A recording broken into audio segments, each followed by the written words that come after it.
현재 일본의 초비상 상황이 터졌습니다. 일본의 유명 경제학자가 생방송 중 충격 사실을 고백했기 때문인데요. 그는 일본 자국에 대한 비판이 용납되지 않는 보수적인 일본 방송에서 이번 에이펙 결과로 인해 일본은 한국에 30년 뒤처졌다는 충격적인 사실을 고백했고, 일본 방송사는 이러한 돌발 방송사고에 혼비백산하고 맙니다. 그러나 아이러니하게도 그의 고백은 현재 전 세계로 퍼져나가며 세계를 완전히 경악의 도가니에 빠뜨린 상태라고 하는데요. 그렇다면 그가 대체 어떤 충격적인 사실을 고백했던 것일까요? 안녕하세요. 제 이름은 켄지 아라사와입니다. 일본 내각 전략자문위원으로 지난 30년간 일본 외교의 흥망성쇠를 지켜봐 왔습니다. 오늘 밤 저는 도쿄의 한 방송 스튜디오에 앉아 있었습니다. 눈부신 조명 아래 사회자의 미소는 칼날처럼 날카로웠습니다. 아라사와 위원님, 사회자가 몸을 기울이며 물었습니다. 이번 에이펙 정상회담에서 일본의 성과를 한마디로 평가하신다면요? 카메라의 붉은 불빛이 깜박였습니다. 전국의 TV 앞에 앉은 국민들이 저의 입에서 성공이라는 단어를 듣고 싶어 하고 있었습니다. 하지만 전 거짓말을 할 수 없었습니다. 제 조국인 일본을 싫어해서가 아니라 오히려 조국을 사랑하는 애국심 때문이었죠. 일본은, 저는 낮고 조용하게 말했습니다. 한국과 30년 이상 격차가 나게 생겼습니다. 최악의 결과를 맞이했다고 봅니다. 일본은 미국과의 거래에서 최악의 결과를 냈지만 한국은 최고의 결과를 이끌어냈기 때문이죠. 사회자가 두 번 눈을 깜빡이며 제 말을 되새겼습니다. 30년이라뇨? 위원님, 과장이십니다. 그리고 지금 이 방송을 일본 국민들 모두가 지켜보고 있습니다. 말 조심해 주시죠. 또한 우리 총리는 트럼프 대통령과 누구보다 먼저 회담을 했습니다. 우리는 우정을, 파트너십을 약속했죠. 그런데 어떻게 그런 결과가 도출될 수가 있단 말입니까? 그리고 5,500억 달러를요. 제가 말을 끊었습니다. 우리는 백지수표를 내밀었고 돌아온 건 악수 한 번뿐이었습니다. 우리 총리는 트럼프 대통령과 사진 한 장 찍는 비용으로 5,500억 달러를 지불한 것입니다. 스튜디오는 숨을 죽였습니다. 사회자가 억지로 태연한 표정을 지었습니다. 그런 투자가 동맹을 강화하는 겁니다. 그렇게 부정적으로 보실 일은 아니죠. 그건 투자라기보다 기부였습니다. 제가 단호히 말했습니다. 도쿄가 워싱턴에 보낸 자선금이었죠. 사회자는 억지 웃음을 지었습니다. 그렇다면 한국의 접근 방식은 뭐가 다르다는 겁니까? 한국도 돈을 약속했잖아요. 맞습니다. 한국도 3,500억 달러를 약속했죠. 하지만 그 구조가 다릅니다. 제가 천천히 고개를 끄덕였습니다. 그들의 돈은 기부가 아니라 소유권입니다. 사회자가 미간을 찌푸렸습니다. 소유권이라뇨? 네. 한국이 투자한 돈은 전부 자국 기업을 통해 되돌아옵니다. 사실상 3,500억 달러를 미국에 투자한 것도 아니게 되었죠. 제가 서류를 펼치며 말했습니다. 미국의 반도체 확장 계획의 40%가 지금 한국 기업에 의존하고 있습니다. 현대는 전기차 플랫폼을, 삼성은 AI 메모리 클러스터를, LG에너지는 배터리 시스템을 공급하죠. 그러니 돈은 미국으로 나가는 게 아니라 결국에는 한국 산업 생태계 안에서 돌고 있는 셈이죠. 반면 일본은 피를 흘리듯 돈만 흘려보냈습니다. 사회자의 미소가 굳었습니다. 그래도 일본은 영향력을 얻었습니다. 원자력 협력 약속도 받지 않았습니까? 저는 피식 웃었습니다. 그건 협력 논의를 검토하기로 한 위원회를 내년에 개최할 수도 있다는 약속이었죠. 반면 한국은 실제 서명된 승인서를 받아갔습니다. 한국은 이제 핵추진 잠수함을 갖게 됩니다. 그런데 일본은 무엇을 갖게 되었나요? 승인서요? 사회자가 되물었습니다. 무엇에 대한 승인입니까? 권력, 정보, 그리고 인프라에 대한 구체적인 승인입니다. 반면에 일본은 아무런 서명도 받지 못했죠. 결국 미국으로부터 얻어낸 이권은 하나도 없다는 말입니다. 제가 조용히 답했습니다. 사회자는 비웃듯 웃더군요. 마치 시처럼 말씀하시네요. 구체적으로 말씀해 보시죠. 저는 서류를 한 장 넘겼습니다.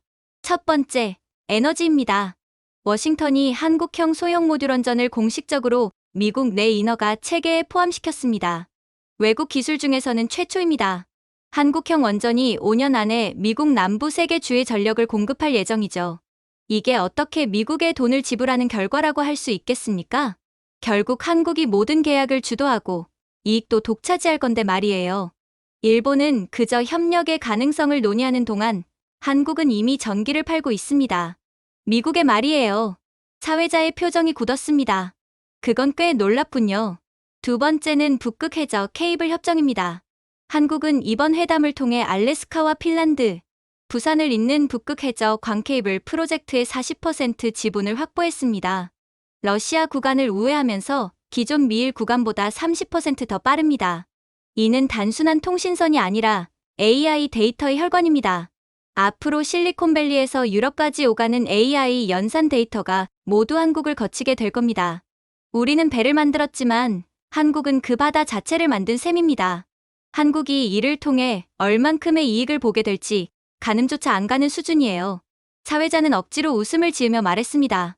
그럼 한국이 인터넷을 장악했다는 말씀이군요? 10년 후엔 정말 그렇게 될지도 모릅니다.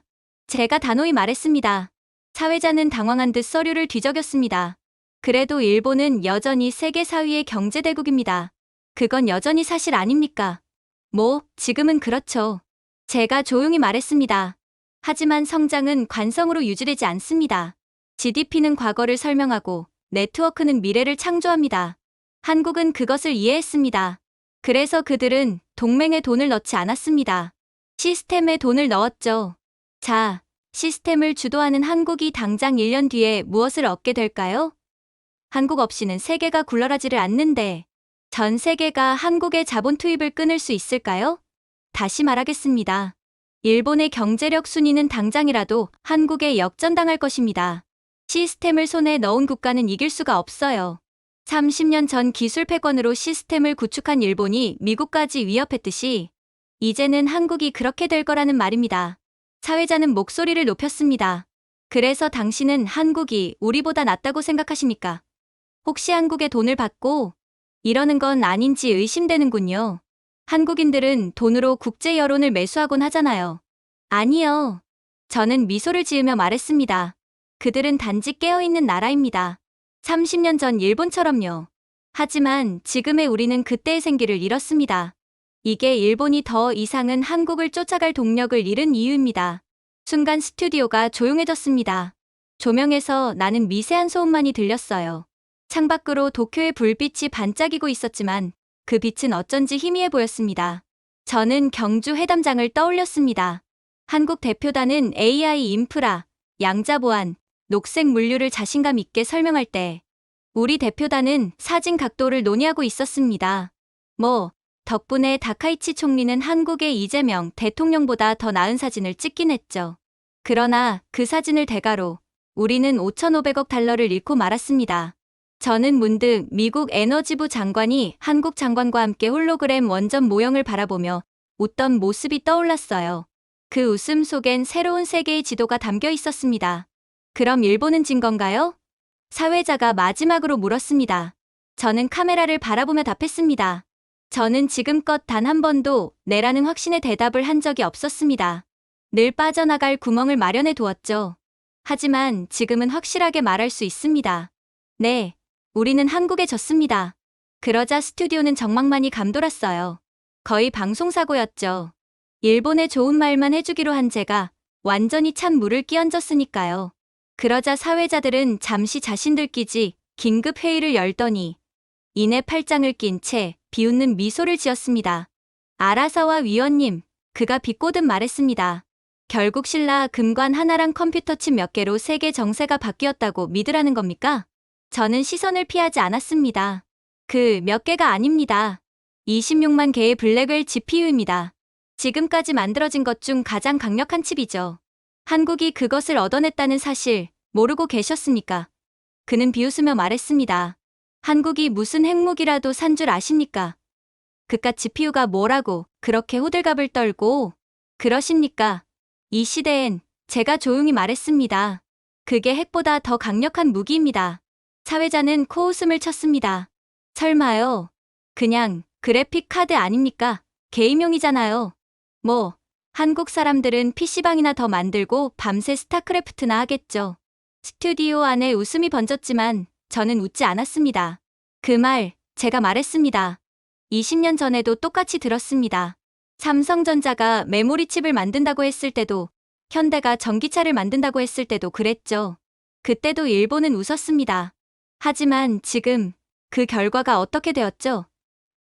일본은 메모리 칩 분야에서의 주도권을 삼성전자에 모두 빼앗겼고, 전기차는 아예 만들지도 못하고 있죠.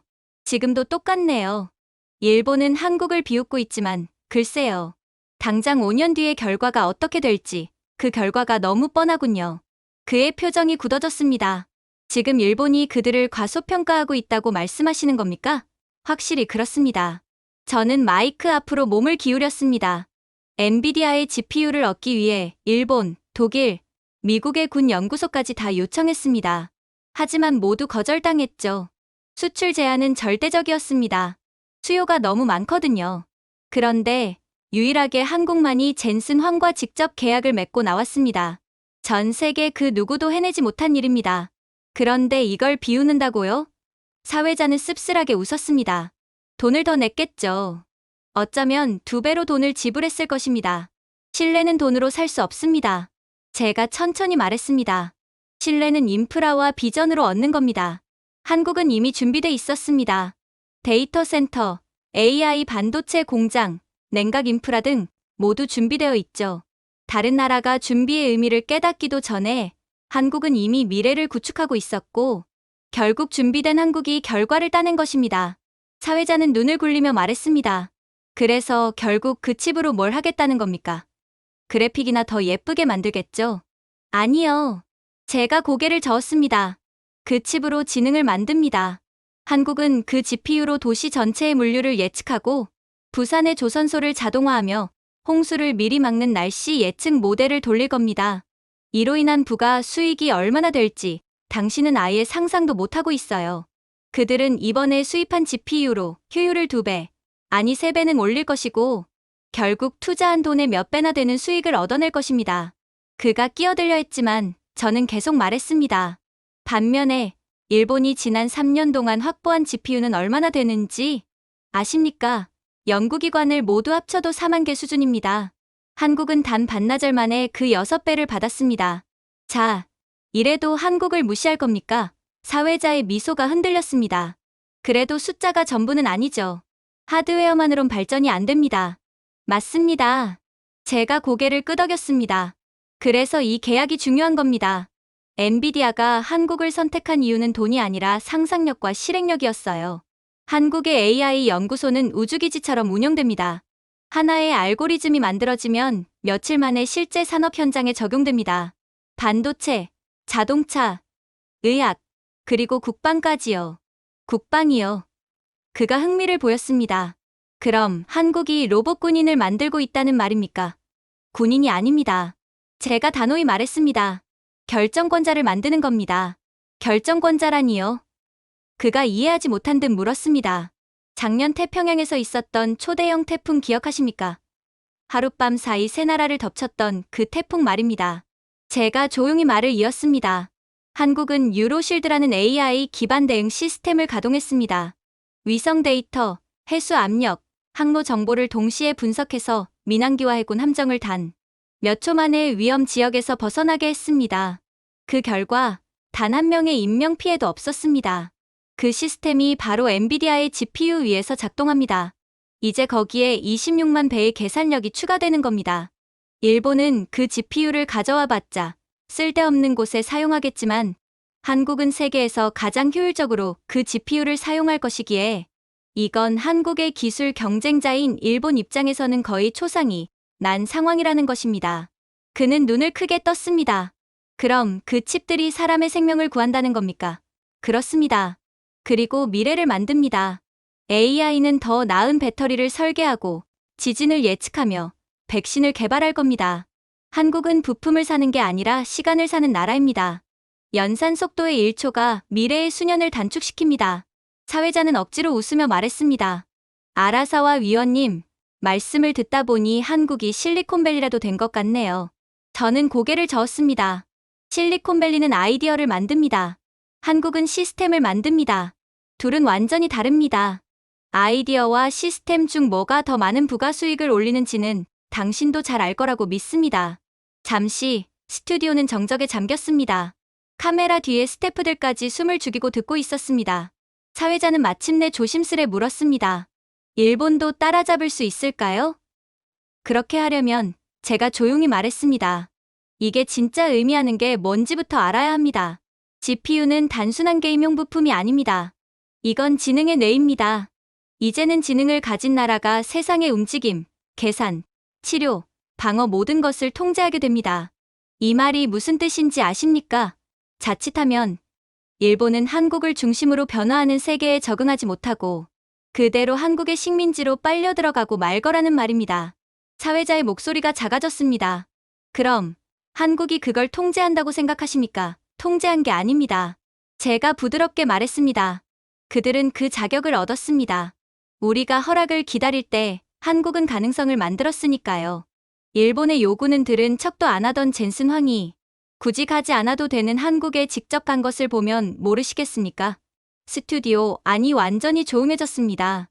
조명 아래의 공기가 무겁게 내려앉았습니다. 창밖으로는 빗방울에 젖은 도쿄의 불빛이 희미하게 흔들리고 있었습니다. 저는 트럼프에게 건넸던 신라 금관을 떠올렸습니다. 모두가 비웃었던 그 선물 말입니다. 일본 언론은 유치하다, 값싸다 했지만 어쩌면 그건 단순한 장식이 아니었습니다. 그건 거울이었어요. 우리가 얼마나 뒤처졌는지를 비추는 반짝이는 거울이었죠. 그리고 스튜디오는 초비상 상황이 되어 이제는 사회자까지 긴급하게 교체되었어요. 그리고 새로운 사회자는 제게 비꼬듯 말하더군요. 알아서와 위원님. 그 GPU 계약이 세상을 바꾼다고요. 결국 반도체 부품 몇 개 사고 파는 거래 아닙니까? 저는 그를 바라보다가 카메라 위에서 깜박이는 붉은 불빛을 보았습니다. 다시 말하지만 그건 단순한 거래가 아닙니다. 제가 조용히 말했습니다. 그건 국경선입니다. 사회자가 고개를 갸우뚱했습니다. 국경선이라니요? 네, 제가 대답했습니다. 이제 태평양 위에 새로운 선이 그어졌습니다. 한쪽에는 미래가 있고 다른 한쪽에는 우리가 서 있죠. 사회자는 비웃듯 웃었습니다. 너무 과장하시는군요. 한국이 그냥 칩 몇 개 산 거잖아요. 미국은 팔고 한국은 사고. 그게 자본주의 아닙니까? 저는 고개를 저었습니다. 그게 단순히 자본주의였다면 우리도 살 수 있었을 겁니다. 그러나 일본은 2배의 투자, 3배의 보증을 내걸었지만 워싱턴은 대답조차 하지 않았죠. 그런데 미 국방부조차 허가하지 않던 GPU를 한국엔 직접 전달했습니다. 그것도 26만 대를요. 그는 놀라서 웃음을 흘렸습니다. 26만 대요? 너무 과장하신 것 같은데요. 공식 수출 기록을 보세요. 제가 차분히 말했습니다. 공개되어 있습니다. 대략 120억 달러 규모의 연산 자산입니다. 그건 일본의 모든 연구소를 10배로 합친 수준이에요. 사회자는 어색하게 웃었습니다. 그래도 GPU가 나라를 강하게 만들진 않잖아요. 그 GPU들이 일본 정부보다 더 빨리 생각한다면 이야기는 달라집니다. 제 말에 사회자의 얼굴이 굳었습니다. 무슨 뜻입니까? 엔비디아의 블랙웰 GPU 한 대는 초당 20경 번의 연산을 수행합니다. 제가 천천히 말했습니다. 한국은 지금 초당 5엑사플롭스, 즉 유럽 전체 AI 센터의 절반을 뛰어넘는 연산 능력을 갖게 된 겁니다. 이건 단순한 칩 이야기가 아닙니다. 지능의 속도, 결정의 속도, 문명의 속도 이야기입니다. 예를 들면 일본 공항에서 아직도 수기로 도장을 찍어줄 때 한국에서는 공항에만 수천만 명의 직원이 근무하며 디지털로 일처리를 하는 것과 같아요. 이렇게 된다면 일본은 절대로 한국을 따라잡을 수 없을 것입니다. 사회자는 몸을 앞으로 숙였습니다. 그렇다 해도 그건 한 번의 계약일 뿐 아닙니까? 그게 미국이 한국을 일본보다 더 신뢰한다는 증거는 아니잖아요. 저는 미소를 지었습니다. 정말 그렇게 생각하십니까? 그럼 이걸 설명해 보시죠. 지난달 미 상무부는 한국을 1등급 기술 파트너로 재분류했습니다. 원래 그 자리에 있던 나라가 어디였는지 아십니까? 바로 일본이었습니다. 우리는 이제 2등급입니다. 강등되었어요. 즉, 일본의 모든 수출 승인 요청은 수동 검토를 거쳐야 하지만 한국은 자동 승인됩니다. 우리는 5,500억 달러를 지불하고도 강등되었다는 말입니다. 그는 충격의 말을 잃었습니다. 그럴 리가 없잖아요. 이미 연방관보에 게재됐습니다. 제가 덧붙였습니다. 우린 잃어버렸습니다. 우리가 잃었다는 사실조차 깨닫지 못한 채 말이죠. 사회자는 입을 다물었습니다. 스튜디오 안에 조명이 윙윙거리는 소리만 들렸습니다. 마치 꺼져가는 기계의 마지막 숨소리처럼요. 그럼 이제 어떻게 되는 겁니까? 그가 낮은 목소리로 물었습니다. 이제 우린 미래를 빌려 쓰게 될 겁니다. 제가 답했습니다. 지능이 서구에서 동아시아로 이동하는 첫 번째 순간. 그리고 그 문을 통과한 나라는 일본도 중국도 아닌 한국입니다. 사회자는 입을 열었지만 아무 말도 하지 못했습니다. 저는 등을 의자에 기대며 마지막으로 말했습니다. 우린 교과서를 만들었습니다. 확실히 그랬죠. 일본은 과거의 세계에서 가장 강력한 기술 강국이었거든요. 하지만 한국은 코드를 썼습니다. 그리고 지능의 시대엔 글이 역사를 쓰는 게 아니라 코드가 역사를 씁니다. 그렇게 쉬는 시간이 찾아왔어요. 방송 관계자들은 제게 달려들어 정신이 나갔냐며 윽박을 지르더군요. 하지만 저는 멈출 생각이 없었어요. 대부분의 일본 국민들은 아직도 정신을 못 차리고 일본이 지금도 기술 강국이며 한국 따위는 안중에도 없는 선진국이라고 생각하는 시대착오적인 모습을 보이고 있기 때문입니다. 지금이라도 현실을 파악하지 못한다면 일본은 절대로 미래가 없을 것입니다. 그래서 저는 그들 모두를 밀어내고 다시금 연단에 올랐어요. 대만의 배신 젠슨 황, 서울을 선택하다. 사회자의 목소리는 날카로웠고 표정은 믿기지 않는 분노로 굳어 있었습니다. 그러니까 그가 비꼬듯 말했습니다. 위대한 젠슨 황이 결국 자기 조국을 버리고 한국으로 갔다. 그 말씀이죠? 대만에겐 비극 아닙니까? 저는 마이크를 고쳐 잡으며 조용히 대답했습니다. 비극이요? 제가 되물었습니다. 아니요. 그건 수학입니다. 사회자가 눈을 깜빡였습니다. 수학이라고요? 그렇습니다. 제가 말했습니다. 젠슨 황은 감정이나 정치로 움직이지 않았습니다. 그는 단순히 자기식의 방정식을 완성할 수 있는 나라를 선택한 겁니다. 엔비디아라는 자신의 회사를 위해서 말이죠. 트랜지스터에서 지능까지 설계하고 생산하고 통합할 수 있는 유일한 나라. 그게 바로 한국입니다. 사회자는 비웃듯 웃었습니다. 그게 무슨 소립니까? 대만은 칩을 만들고 일본은 소재를 공급하죠. 그럼 한국은 뭘 한답니까? 저는 미소를 지었습니다. 작동하게 만듭니다. 그의 이마에 주름이 잡혔습니다. 작동하게 만든다고요? 그렇습니다. 제가 설명했습니다. 일본은 렌즈의 표면을 닦을 수 있습니다. 대만은 회로를 그릴 수 있죠. 하지만 한국은 그 세계를 구동시킵니다. 데이터를 언어로, 에너지를 학습으로, 실리콘을 주권으로 바꾸는 나라입니다. 일본과 대만은 절대로 할 수 없는 능력이죠. 그래서 젠슨 황이 AI 로드맵 전체를 서울로 옮긴 겁니다. 그는 칩을 파는 게 아닙니다. 문명을 작동시키는 엔진을 만드는 것입니다. 자신의 회사의 미래를 위해서 말이죠. 단순히 제조만 할 수 있는 대만과 일본은 도저히 미래가 없기 때문입니다. 사회자가 팔짱을 꼈습니다. 그러니까 이건 필연이었다는 말씀이군요? 그렇습니다. 제가 답했습니다. 숫자를 보십시오. 전 세계 AI 추론 소프트웨어의 78% 이상이 이미 한국에서 최적화된 프레임워크 위에서 돌아갑니다. 서울의 클러스터는 이미 오픈AI가 벤치마크로 삼을 정도의 모델을 훈련시키고 있죠. 대만은 칩을 제조할 수 있지만 한국도 그 칩을 제조할 수 있을 뿐더러 칩에게 무엇을 해야 하는지 가르칠 수 있습니다. 그리고 지금 이 시대에는 공장보다 선생이 더 많은 것을 벌어들입니다. 사회자가 코웃음을 쳤습니다. 결국 대만은 쓸모없다는 말씀이군요. 쓸모없는 건 아닙니다. 제가 부드럽게 말했습니다. 다만 멈춰 있을 뿐이죠.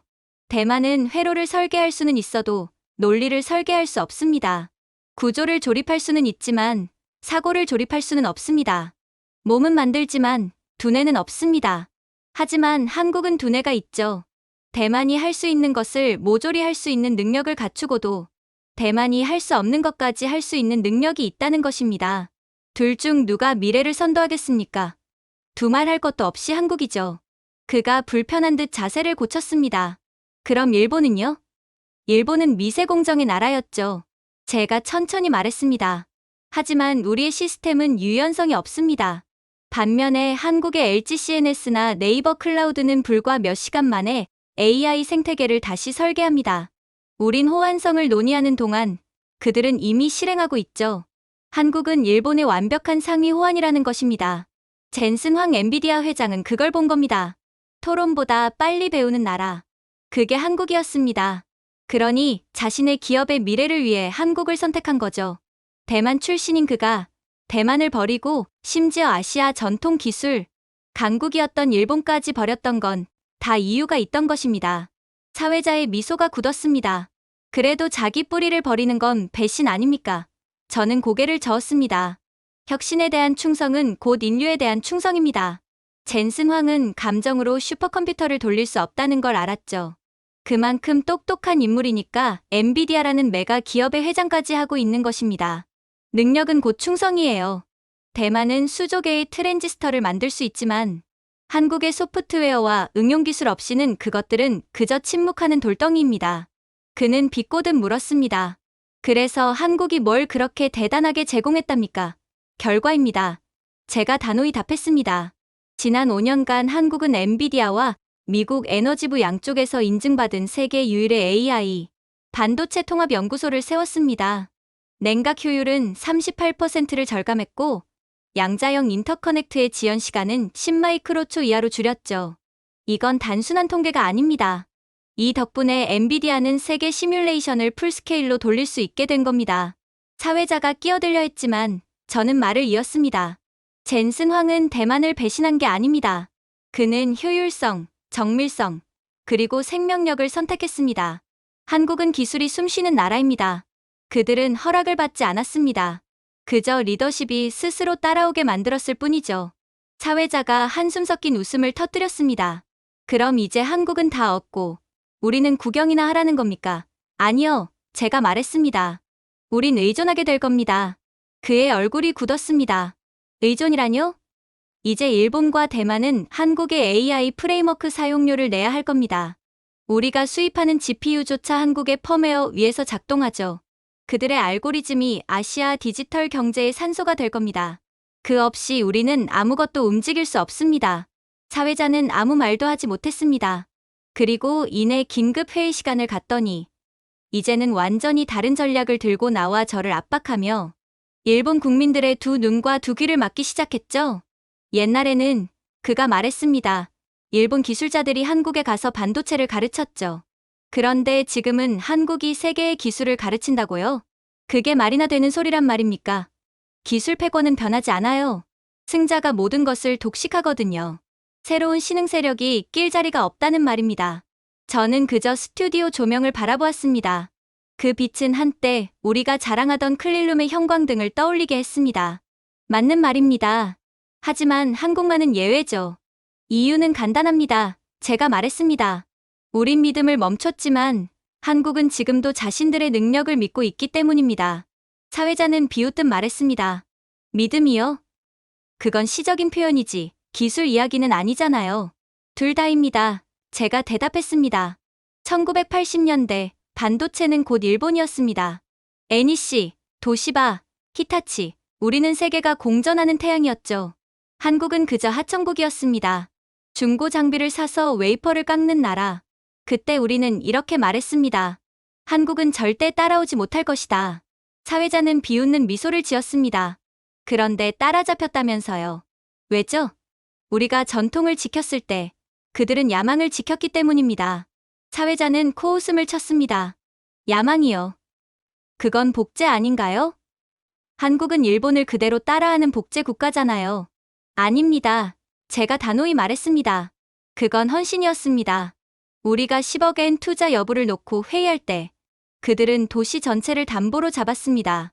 국가를 담보로 기술을 발전시킨 거였어요. 우리가 근로시간을 두고 노조와 싸울 때 그들은 밤새 불을 켰습니다.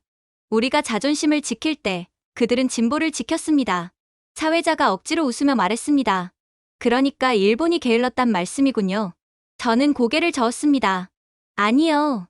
우리는 게으르지 않았습니다. 다만 안주했죠. 일본은 정밀함의 신전을 세웠지만 회복력의 기술은 잃었습니다. 한국은 웨이퍼마다 의지를 새겼습니다. 그게 우리가 이해하지 못한 차이였죠. 사회자가 펜을 두드렸습니다. 그래도 실력은 여전히 중요하잖아요. 일본은 특허도 많고 노하우도 있지 않습니까? 하지만 한국은 배고팠습니다. 그리고 그것은 그 어떠한 것보다 강력한 동기가 되었죠. 제가 말을 이었습니다. 1995년 일본은 전 세계 반도체 시장의 53%를 차지했습니다. 지금 일본의 점유율은 10%도 안 됩니다. 반면 한국은 디램의 73%, 낸드 플래시의 57%를 장악했습니다. 당신의 휴대폰, 자동차, 카메라 모두 서울의 칩을 거칩니다. 사회자가 얼버무리듯 말했습니다. 그래도 장비 기술은 우리가 가지고 있잖아요. 한국은 그걸 못 만들잖아요. 지금은요. 제가 조용히 말했습니다. 하지만 곧 바뀔 겁니다. ASML의 한국 연구소는 이제 일본보다 삼성과 더 많은 공동 개발을 합니다. 한국의 팹은 AI 보정 시스템으로 나노 단위의 오차를 자동 수정합니다. 우리의 장비는 사람이 감독하지만 그들의 장비는 스스로 배웁니다. 시스템을 갖췄다는 말입니다. 다시 말하지만 그런 국가를 이길 수는 없어요. 그는 말문이 막힌 듯 잠시 멈췄습니다. 그래도 일본이 이 분야를 발명했잖아요. 역사가 있지 않습니까? 맞습니다. 제가 말했습니다. 하지만 역사는 미래를 생산하지 않습니다. 그가 자세를 고쳐 앉았습니다. 결국 돈의 문제라는 거군요? 아니요. 제가 고개를 저었습니다. 그건 사고방식의 문제입니다. 우린 완벽을 믿었지만 그들은 가능성을 믿었습니다. 우린 공정을 다듬었지만 그들은 산업을 다시 정의했습니다. 삼성은 팹을 세운 게 아닙니다. 생태계를 세웠습니다. 그들은 메모리, 로직, AI, 파운드리까지 통합했죠. 우린 기억을 만들었고 그들은 의미를 만들었습니다. 사회자가 다시 물었습니다. 의미요? 네, 제가 고개를 끄덕였습니다. 한국은 단지 반도체를 팔기 위해 만든 게 아닙니다. 세상을 연결하기 위해 만들었습니다. 그래서 미국도, 유럽도, 심지어 일본 기업들도 이제 한국 공급망에 의존합니다. TSMC가 흔들릴 때 서울은 확장했어요. 도쿄가 망설일 때 서울은 실행했습니다. 그건 모방이 아니라 진화였습니다. 사회자가 억지로 웃었습니다. 좀 과장하신 것 같은데요. 그렇다면 시장에 물어보십시오. 제가 미소를 지었습니다. 지난 분기 삼성과 하이닉스의 합산 순이익은 일본 반도체 전체 매출보다 많았습니다. 이젠 미국 기업들조차 한국의 수율을 기준으로 평가합니다. 즉, 일본이라는 스승은 은퇴했고 제자가 학교를 운영한다는 것입니다. 그의 얼굴이 굳었습니다. 하지만 저는 멈추지 않았어요. 그러나 반도체보다는 배터리가 더욱 크나큰 문제입니다. 이건 도저히 가망조차 보이지 않거든요. 사회자가 안경을 고쳤으며 인상을 지었어요. 배터리요?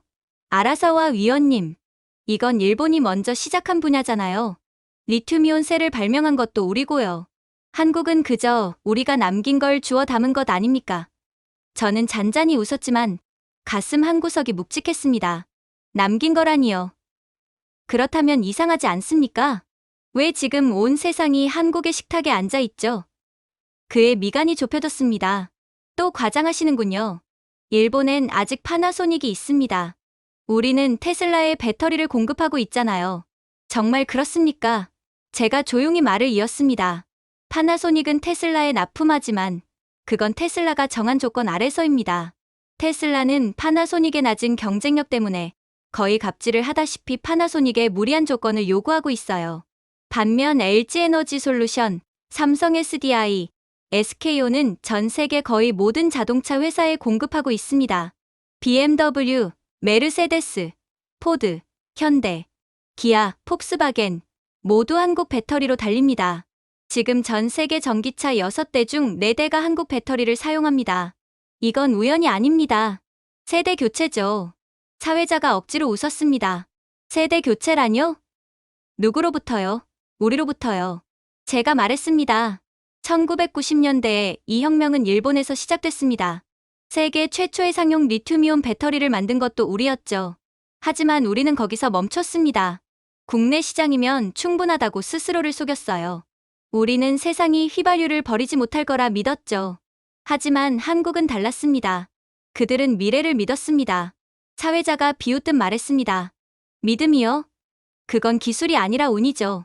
그저 일본을 따라했음에도 얻어 걸렸을 뿐이에요. 저는 고개를 저었습니다. 아닙니다. 그건 비전입니다. 우리가 잃어버린 건 말이죠. 우리가 아날로그에 빠져서 여전히 카메라 센서와 CD 플레이어에 몰두하던 시절, 한국은 조용히 전기차 배터리 시험 공장을 세우고 있었습니다. 그들은 소재, 화학, 제조 기술에 수년을 투자했어요. 전기차라는 단어가 유행하기도 전에 말이죠.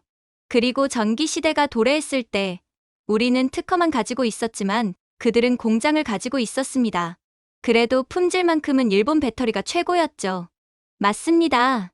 제가 고개를 끄덕였습니다. 하지만 안정성만 있고 진화가 없으면 그건 정체입니다. 한국의 배터리는 매 분기마다 진화합니다. LG는 30% 더 높은 밀도의 파우치셀을 만들었고 SK는 10분 만에 80%까지 충전되는 전고체 배터리를 개발했습니다.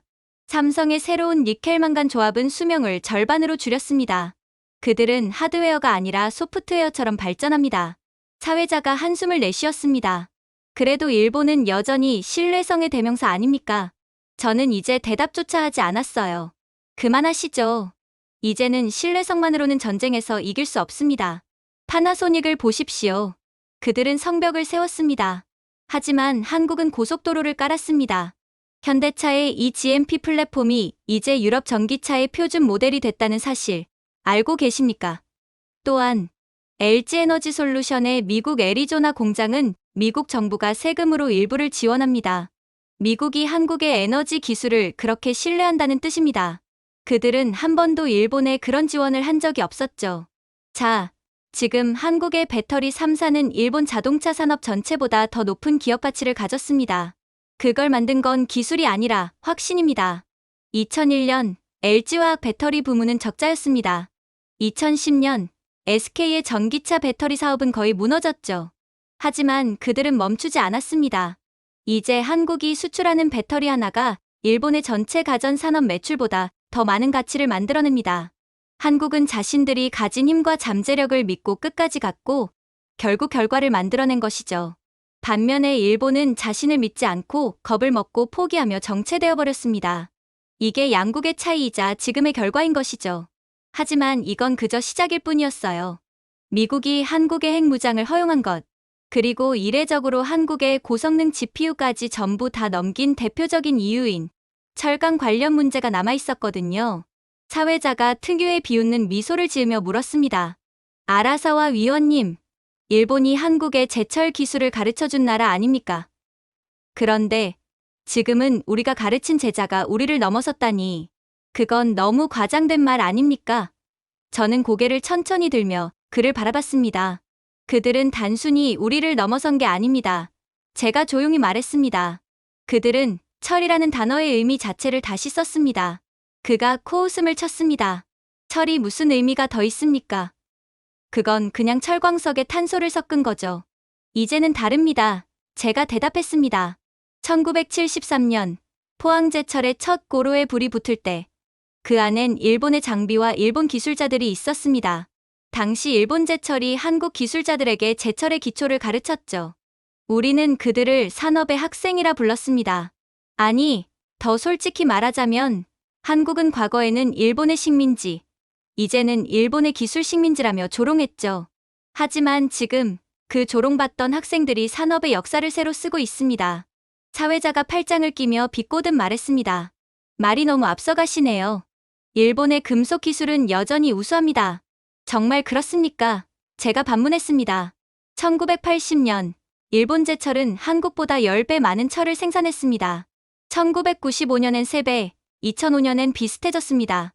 그리고 2020년 한국이 일본을 추월했습니다. 2023년엔 포스코가 세계 최초로 수소환원 제철 상용화에 성공했습니다. 일본은 아직 시험 단계에 머물러 있죠. 사회자의 표정에서 미소가 사라졌습니다. 수소 제철이라니 그게 그렇게 큰 차이입니까? 그건 과거와 미래의 차이입니다. 제가 말했습니다. 일본의 제철소는 철 1톤을 만들 때마다 이산화탄소 1.9톤을 배출합니다. 하지만 한국의 새로운 제철 공정은 거의 탄소 배출이 없습니다. 그래서 유럽과 미국의 탄소 규제를 통과해 수출이 가능합니다. 일본산 철강은 이제 수출이 불가능하죠. 그래서 이번 회담에서 한국은 미국으로부터 막대한 것들을 얻어냈고 일본은 하나도 얻어내지 못한 거예요. 미국은 한국의 철강이 필요하지만 일본의 철강 및 기술력은 필요가 없거든요. 그가 고개를 갸웃했습니다. 그래도 자동차용 강판은 우리가 더 낫지 않습니까? 저는 미소를 지었습니다. 그랬었죠. 하지만 이제 현대자동차는 일본 철강을 더 이상 사용하지 않습니다. 이제는 포스코의 스마트 합금 AI 플랫폼으로 설계된 자사 강판을 쓰죠. 새로운 현대 전기차에는 생각하는 강철이 들어간다는 것이죠. 스스로 반응하고 학습하며 재활용되는 강철입니다. 한국은 이미 이 정도 경지에 올라왔어요. 고작 10수년 만에 일본에 아득히 뒤처져 있던 국가가 이제는 일본을 아득히 추월해버린 거죠. 이런 한국을 대체 누가 무시할까요? 아마 전 세계에서 아직도 일본이 세계 기술력을 선도한다고 믿고 있는 일본인들 뿐일 겁니다. 그는 비웃더군요. 그건 마케팅용 말장난 아닙니까? 그렇다면 독일이 왜 작년에 포스코의 기술을 라이선스 계약했을까요? 제가 되물었습니다.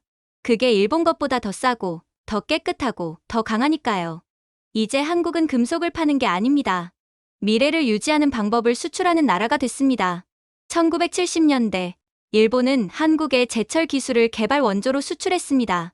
그런데 50년이 지난 지금 한국의 탄소 중립 제철이 일본으로 수입되고 있습니다.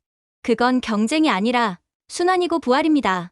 이젠 일본이 한국의 제철을 수입하고 있는 와중인데 아직도 일본이 제철의 원조라니 하는 망상을 듣고 있다 보면 제 조국이 걱정돼서 잠을 잘 수가 없을 정도예요. 그러자 이제는 사회자는 전략을 바꿨습니다. 그는 이제 일본의 심장이자 정체성과 다름없는 자동차 산업을 들먹이기 시작했거든요. 도요타, 혼다, 닛산, 이 브랜드들이 현대 자동차 산업을 만들었습니다. 한국은 그저 모방했을 뿐이죠. 1980년대를 기억하시나요? 현대의 포니는 미국 안전기준조차 통과하지 못했습니다. 그때 일본은 렉서스와 어큐라를 수출했죠. 정밀함과 품격의 상징이었습니다. 한국 차는요, 그냥 고철 덩어리였죠. 그리고 지금도 마찬가지입니다. 근본은 속이려야 속일 수가 없거든요. 관중석에서 웃음소리가 터졌습니다. 자신감과 향수가 뒤섞인 웃음이었습니다. 마치 엔진의 굉음처럼 한때 일본의 자부심이었던 시절의 메아리 같았습니다. 저는 조용히 웃었습니다. 그렇군요. 그런데 신기하지 않습니까? 제가 천천히 말했습니다. 지금 2025년 도요타가 현대에게 배우고 있습니다. 웃음이 멎었습니다. 뭐라고요? 사회자가 물었습니다. 누가 누구에게 배운다고요? 잘 들으신 것 같은데요. 제가 고개를 끄덕였습니다. 숫자로 이야기해보죠.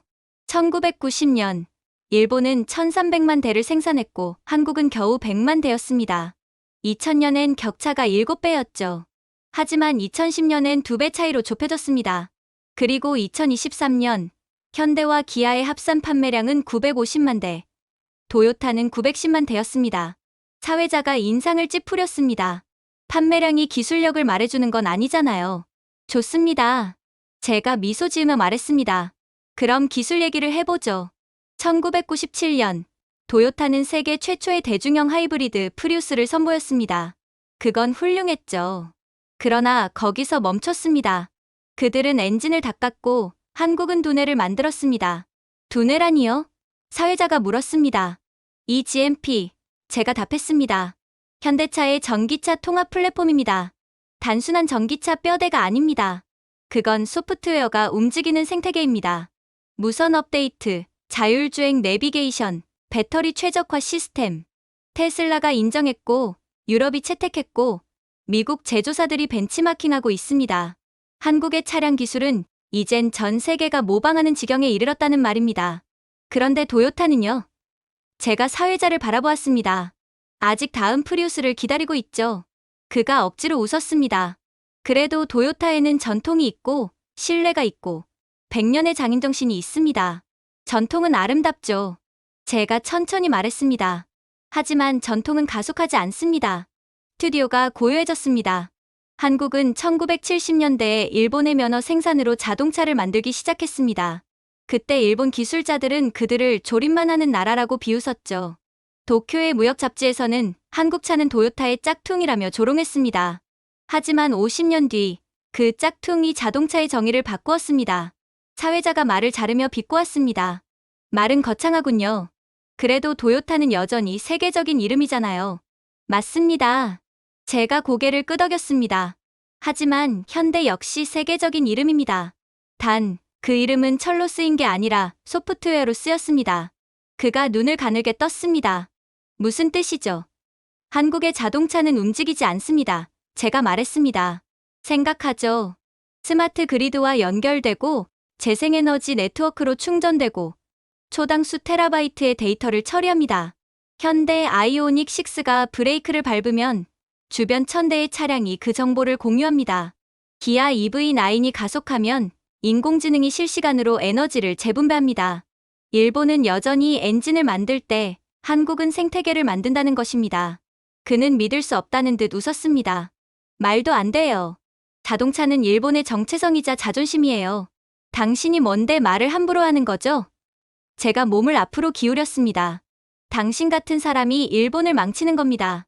현실을 파악하지 못한다면 우리는 절대로 한국을 재추월할 수 없어요. 보세요. 2010년 도요타의 시가총액은 현대의 5배였습니다. 하지만 2024년 현대와 기아의 합산 가치는 도요타를 넘어섰습니다. 전기차 시장에서 일본의 점유율은 2% 미만, 한국은 30%에 육박합니다. 이건 운이 아닙니다. 진화입니다. 일본은 여전히 혁신을 멈추고 자신들의 한물간 기술력을 자화자찬하고 있는데 어떻게 여전히 배고픈 한국을 이기겠어요? 저는 다시 목소리를 높였어요. 예전에 기억나십니까? 일본 엔지니어들이 한국 차를 플라스틱 장난감이라 부르던 시절 말입니다. 지금 그 일본 엔지니어들이 현대 아이오닉을 타고 출근합니다. 도요타 공장은 근무 시간을 줄였고 협력업체들은 도산하고 있습니다. 일본의 자동차 제국은 경쟁에서 진 게 아닙니다. 추억에 갇혀 스스로 녹슬어버린 겁니다. 결국 사회자는 얼굴이 붉어지며 거의 눈물이 나올 지경이었음에도 제게 아무런 대꾸도 하지 못했어요. 그러고는 이제는 이성을 잃고 막말을 쏟아내기 시작했죠. 일본 진행자들은 이제 예의 바른 가면을 완전히 벗어던지고 노골적인 적개심을 드러내고 있었습니다. 솔직히 말해서요. 한 진행자가 냉소적인 목소리로 말했습니다. 한국의 성장이라는 건 결국 환상 아닙니까? 예전엔 우리 밑에서 일하던 노동자들이었죠. 배나 자동차도 일본이 가르쳐줬으니까 만들 수 있었던 거고요. 다른 진행자가 거들었습니다. 역사는 그렇게 쉽게 바뀌지 않습니다. 한국은 일본 없인 아무것도 못했죠. 말하자면 우리 제국의 손이었잖아요. 저는 눈 하나 깜빡이지 않았습니다. 그 목소리, 그 오만한 기운, 이미 수없이 들어본 톤이었습니다. 저는 조용히 물었습니다. 점령기 당시 일본군이 조선에서 쓴 일기를 읽어본 적 있습니까? 젊은 진행자가 얼굴을 찌푸렸습니다. 네, 무슨 말씀이십니까? 저는 태블릿을 꺼내 화면을 켰습니다. 여기에 이렇게 적혀 있더군요.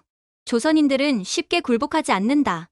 우리 깃발을 숨기고 우리의 보급품을 불태우며 밤마다 금지된 언어로 노래한다. 1919년 3월 항쟁 당시 일본 장교의 기록입니다. 심지어 일본의 장군조차 조선인을 두려워했다고 말했죠. 일본은 많은 나라를 침략하고 굴복시켰지만 한국만큼은 진심으로 두려워했습니다. 스튜디오가 정막에 휩싸였습니다. 조명만이 윙윙거리며 불빛을 냈죠. 당신들은 한국인을 노예라고 부르지만 제가 이어 말했습니다. 노예는 총검 아래에서 학교를 세우지 않습니다. 마을이 불타면 다시 짓고 금지된 말을 노래로 바꿔 부르죠. 그게 바로 한국이었습니다. 선임 진행자가 비웃으며 반박했습니다. 그건 옛날 이야기 아닙니까? 지금 얘기를 해보죠. 산업화 시절, 값싼 노동력으로 일본 경제를 따라가던 그 시절의 한국 말입니다. 저는 조용히 미소를 지었습니다. 좋습니다. 그럼 그 노동자들 이야기를 해보죠. 제가 스크린을 돌렸습니다. 모니터에 흑백 사진이 떴습니다. 1974년 울산 조선소의 첫 건조 현장이었습니다. 먼지 묻은 헬멧을 쓴 한국 노동자들이 용접 불꽃 속에서 일하고 있었습니다. 이 사진이 보이십니까? 제가 말했습니다. 현대의 첫 조선소입니다. 그들이 가진 건 영국 교재 한 권, 자 한 개, 그리고 용기뿐이었죠. 그들은 설계도 없이 유조선을 만들었습니다. 일본이 설계도를 팔지 않자 바닥에 분필로 직접 그렸고 엔진이 깨지면 밤새 고철을 녹여 다시 만들었습니다. 그 배는 단순한 배가 아니었습니다. 한나라의 의지였죠. 젊은 진행자가 눈을 크게 떴습니다.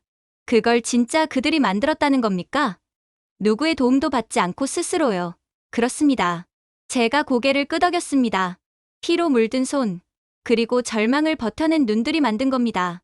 일본이 기술이라 부르던 것보다 훨씬 위대한 인간의 의지 말입니다. 선임 진행자가 비웃듯 말했습니다. 그건 공학이 아니라 감상주의군요. 저는 단호히 대답했습니다. 공학은 철로 시작하지 않습니다. 결심으로 시작하죠. 그리고 그 누구보다 배고팠던 나라가 바로 한국이었습니다. 그는 말을 잃었습니다. 당신들이 값싼 노동자라고 부르던 사람들은 하루 14시간씩 일하고 공장 옆에서 잠을 자며 자식들의 학비를 보냈습니다. 그 자식들이 지금은 반도체, 자동차, 인공위성을 설계하고 있죠. 그들은 부를 물려받지 않았습니다. 인내를 물려받았죠. 젊은 진행자가 중얼거렸습니다. 하지만 일본은 완벽함으로 성장했죠. 저는 조용히 웃었습니다. 그렇죠. 일본은 완벽을 추구했지만 한국은 부족함을 두려워하지 않았습니다. 일본인이 퇴근하는 오후 6시, 한국인은 1시간만 더 하자고 말합니다. 그 1시간이 역사를 바꿨습니다. 지금을 보세요. 기술 강국이라고 불리던 일본은 현재 모든 면에서 한국에 밀리고 있잖아요. 한국은 일본의 완벽한 상위 호환이 되어버렸습니다. 고작 몇십 년도 지나지 않아서 말이죠. 100년이 넘는 기술 격차를 그 짧은 시간 만에 메꿔버린 것입니다. 그의 눈빛이 흔들렸습니다. 1960년 한국의 1인당 GDP는 80달러였습니다. 지금은 39,000달러죠. 일본보다 높습니다. 이게 아직도 기적이라고 생각하시나요? 틀렸습니다. 이건 희생의 회계장부입니다. 서울의 빌딩 하나하나가 주말을 몰랐던 세대의 어깨 위에 서 있습니다. 자신들의 아들, 딸을 위해 기꺼이 자신의 인생을 희생했던 한국의 세대들이 이룩한 모습입니다. 선임 진행자가 고개를 저었습니다. 그래도 일본이 만든 토대 위에서 가능했던 일 아닙니까? 저는 단호히 말했습니다. 토대는 밟으라고 있는 겁니다. 한국은 그 위에 올라섰고 그 위에서 세상을 바라봤습니다. 스튜디오는 숨죽은 듯 조용해졌습니다. 저는 천천히 말을 이었습니다. 1997년 외환위기 때 수백만 명의 한국인들이 결혼반지와 금목걸이를 모아 나라의 부채를 갚았습니다. 주부, 택시기사, 농민들까지 모두 자발적으로 모았죠. 그 금이 227톤이었습니다. 명령도 강요도 없었습니다. 단지 나라를 살리자는 마음 하나였습니다. 전 세계에서 이런 나라를 찾을 수 있나요? 이런 희생은 한국이 유일합니다. 젊은 진행자가 속삭였습니다. 227톤이라니 믿기지 않네요. 그렇죠. 제가 고개를 끄덕였습니다. 그들은 도움을 기다리지 않았습니다. 그들이 곧 도움이었죠. 잠시 정적이 흘렀습니다. 진행자들은 고개를 숙였고 어딘가에서 제작진이 속삭였습니다. 송출 끊어. 그러나 이미 늦었습니다. 방송은 생중계되고 있었고 일본 전역의 시청자들은 그 말을 들었습니다. 그날 밤 수백만 명이 조용히 TV를 바라봤습니다. 그들은 이걸 방송사고라고 부르겠지만 저는 이 사건이야말로 일본인 모두가 정신을 차리고 다시 한국을 향해 나아가는 계기가 되리라 기도할 뿐이었죠. 그리고 이제야 가장 충격적인 주제에 대해 이야기를 나누게 되었습니다. 미국의 한국에 대한 핵잠수함 프로그램 승인이었죠. 이건 사실 꽤나 소름 돋는 상황이었습니다. 미국 역사상 처음으로 한 대통령이 핵추진 잠수함 기술 권한을 일본도 나토 동맹국도 아닌 대한민국에만 허락한 것이었거든요. 선임 분석관이 안경을 고쳤으면 맞게 말했습니다. 트럼프가 실수한 게 틀림없습니다. 곧 그러한 권한을 회수해 가겠죠. 저는 이제 너무 지긋지긋해졌습니다. 일본의 자기 합리화와 현실 외면, 이러한 패배적인 태도야말로 일본을 정체하게 만든 원인이었죠. 그래서 저는 몸을 앞으로 숙이며 말했습니다. 아닙니다. 한국에 대한 핵 무장 허용은 트럼프의 가장 의도적인 결정이었죠. 그가 인상을 찌푸렸습니다. 무슨 뜻입니까? 트럼프는 장사꾼입니다. 호의를 주는 사람이 아니란 말입니다. 제가 차분히 말했습니다. 그는 지렛대를 줍니다. 그리고 이번에 한국에게 준 건 태평양에서 가장 강력한 지렛대, 즉 보이지 않는 지배력입니다. 화면에는 3D 애니메이션으로 거대한 잠수함이 푸른 심해를 미끄러지듯 지나갔습니다. 자막이 떴습니다. KSSN 한국형 핵추진 잠수함. 항속거리 무제한. 소음 수준 일본의 10분의 1. 진행자가 눈을 크게 떴습니다. 하지만 왜 한국입니까? 일본은 70년 동안 미국의 동맹이었잖아요. 당연히 일본부터 챙겨줘야 하는 거 아닙니까? 저는 침착히 답했습니다. 충성심만 있고 능력이 없으면 그건 감정입니다. 능력만 있고 의존이 없으면 그건 전략입니다. 한국은 둘 다 갖췄죠. 미국이 지금 필요한 건 바로 그런 존재입니다. 일본이 아니라요. 국제 외교를 감정으로만 하는 나라가 대체 어디에 있단 말입니까? 그가 잠시 머뭇거렸습니다. 그래도 핵 추진이라니 그건 엄청난 신뢰 아닙니까? 한국이 그 정도의 신뢰를 받을 가치가 있는 국가일까요? 신뢰를 넘어선 겁니다. 제가 고개를 끄덕였습니다. 보세요. 제가 말을 이었습니다.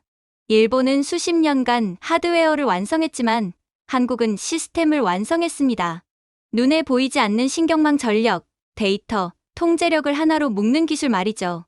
20세기의 전쟁은 무기로 결정됐지만 21세기의 평화는 시스템으로 결정됩니다. 젊은 평론가가 물었습니다. 그럼 한국의 잠수함이 일본보다 더 똑똑하다는 말씀이신가요? 그렇습니다. 제가 고개를 끄덕였습니다. 더 똑똑하고, 더 빠르고, 더 조용하죠. 한국의 KSSN 잠수함 한 척에는 400개가 넘는 AI 연동 센서가 탑재되어 있습니다. 서울의 양자통합지휘망에 연결되어 있죠. 이 잠수함은 단순히 움직이지 않습니다. 배우고, 적응하고, 공격을 예측합니다. 그러니 트럼프가 한국의 핵 추진 잠수함을 허용한 것입니다. 이 정도 기술력을 갖고 있는 한국이라면 장기적으로 중국을 견제하고 미국의 패권 유지에 득이 되니까 말입니다. 일본이 그 역할을 수행할 수 있었지만 일본은 준비가 되지 않았기 때문에 한국의 그 순서를 빼앗긴 것이죠. 진행자가 조심스럽게 물었습니다. 그럼 이젠 한국이 이 지역을 주도한다는 뜻입니까? 저는 잠시 화면을 바라봤습니다. 태평양의 지도 위에서 붉은 원이 도쿄만을 표시했고 푸른 곡선이 부산에서 시작되어 동중국해로 뻗어갔습니다. 보이시죠? 제가 손가락으로 지도를 가리켰습니다. 이건 더 이상 당신들이 알던 태평양이 아닙니다. 이건 한국의 해역권입니다. 젊은 진행자가 경악한 듯 말했습니다. 그럼 일본의 안보는 이제 한국에 달린 건가요? 저는 미소 지었습니다. 이미 그렇습니다. 일본의 해저 통신 케이블, 위성 좌표망, 통신 중계선, 모두 한국의 통합 방위 네트워크를 거칩니다. 서울이 원한다면 일본의 해상 네트워크를 단 3분 만에 마비시킬 수 있죠. 단 한 발의 포탄도 없이 말입니다. 한국은 역사적으로 일본의 식민지였던 적이 있지만 이제는 사실상 일본이 한국의 식민지로 전락해버린 것이죠. 그건 너무 무섭군요. 선임 분석관이 중얼거렸습니다. 무서워할 필요 없습니다. 제가 고개를 저었습니다. 이게 바로 21세기의 균형이거든요. 과거 일본은 미국의 우산 아래 평화를 유지했죠. 이제 한국은 스스로의 기술 아래 안정을 만듭니다. 한국은 그저 아시아 태평양 지역에서의 미국의 역할을 대체했다고 보면 되니 일본 입장에서는 그다지 위협을 느낄 필요는 없죠. 다만 자존심이 상할 뿐입니다. 진행자가 물었습니다. 경제적 파급 효과는요? 제가 태블릿을 열었습니다. K방산 수출은 작년에만 340% 증가했습니다. 핵잠수함 승인 후 노르웨이, 폴란드, 네덜란드 3개국이 총 840억 달러 규모의 계약을 체결했습니다. 한편 일본의 방산 수출액은 11억 달러로 떨어졌죠. 하지만 그때 충격적인 일이 벌어졌어요. 말이 끝나기도 전에 불이 꺼졌거든요. 온 에어 표시등이 깜빡이더니 완전히 사라졌습니다. 스튜디오는 순식간에 어둠에 잠겼죠. 몇 초 동안 아무도 움직이지 않았습니다. 백업 배터리의 낮은 진동음만이 조용히 울리고 있었습니다. 진행자가 어색하게 웃으며 말했습니다. 정전이라니 아이러니하지 않습니까? 저는 어둠 속에서 주위를 둘러보며 조용히 대답했습니다. 아니요. 이건 아이러니가 아니라 경고입니다. 그가 눈을 찌푸렸습니다. 무슨 뜻이죠? 말씀드렸잖습니까? 이제 일본의 불빛은 일본의 것이 아니라고요. 스튜디오 스태프들이 긴장한 웃음을 터뜨렸습니다. 농담이라 생각했겠죠. 하지만 저는 웃지 않았습니다. 휴대폰을 꺼내들자 희미한 불빛이 제 얼굴을 비추었습니다. 일본의 전력망, 변전소, 배전 AI, 모든 핵심 제어 칩은 한국 펌웨어로 돌아갑니다. 심지어 원전의 안전 제어 장치조차 서울의 업데이트에 의존하고 있죠. 진행자의 표정이 굳었습니다. 그럴 리 없습니다. 마지막 남은 자존심을 건들지 마시죠. 일본의 에너지 시스템은 자립적이에요. 의심할 여지가 없습니다. 하지만 저는 고개를 저었습니다. 그건 예전 이야기입니다. 일본이 마지막으로 자국산 전력 제어 플랫폼을 만든 건 2012년이었죠. 그 이후 모든 주요 동기화 모듈, 시노카이도, 간사이, 도쿄, 수도권 모두 한국전력 디지털 시스템에서 공급받고 있습니다. 그 편이 훨씬 경제적이고 효율적이었거든요. 아시잖아요. 가난해진 일본은 돈을 절약할 수 있다면 전부 민영화를 해버리는 것 말이에요. 젊은 공동 진행자가 떨리는 목소리로 물었습니다. 그럼 만약 한국이 공급을 중단한다면 당연하죠. 전력망은 멈춥니다. 제가 말을 끊었습니다. 완전히요. 스튜디오는 숨이 멎은 듯 조용해졌습니다. 생각해보세요. 제가 낮게 말했습니다. 모든 송배전 주기가 부산의 양자 동기화 센터 데이터를 기반으로 합니다. 일본의 에너지 수요 프로파일이 2초마다 한국 서버에 신호를 보내 부하 균형을 맞추죠. 그 신호가 단 6분만 끊겨도 변전소가 비동기화되고 변압기가 과열되며 도시는 암흑에 잠깁니다. 도쿄조차 한국의 기술력에 모든 것을 의존하고 있다는 말입니다. 만약 일본 전력망이 24시간만 멈춘다면 어떤 일이 벌어질까요? 제가 말을 이었습니다. 병원은 6시간 만에 전력 손실, 데이터 센터는 8시간 버티고 ATM의 80%가 12시간 안에 마비됩니다. 단 하루 만에 경제 피해 9,200억 달러. 전쟁도 재난도 아닙니다. 그냥 정전입니다. 더 심각한 것은 전 세계가 이런 일본의 괴멸적인 상황을 지켜보게 된다는 것이죠. 그리고 일본에 대한 신뢰는 아예 사라지고 말 것입니다. 젊은 진행자가 낮게 말했습니다. 즉, 일본의 불이 꺼지는 날은 그대로 일본의 모든 부가 한국으로 쏠리는 날이 되겠군요. 정확합니다. 제가 고개를 끄덕였습니다. 그리고 이젠 아무도 반박을 하지 못했죠. 저는 지금까지의 한국의 성공은 우연이 아닌 모든 것이 지금까지의 준비에 대한 결과라는 사실을 모든 일본 국민들에게 전했습니다. 과연 그들이 제 말을 진지하게 받아들이고 한국을 재추월하기 위해 다시 시동을 켤 수 있을까요? 아니면 늘 그래왔던 대로 두 눈과 두 귀를 막고 현실을 부정하며 한국은 여전히 일본의 밑이라며 자기 합리화를 할까요? 제가 준비해온 내용은 여기까지입니다. 끝까지 시청해주셔서 진심으로 감사드리며 여러분들의 구독과 좋아요, 알림 설정은 영상 제작에 큰 힘이 됩니다. 이상 세모튜브였습니다.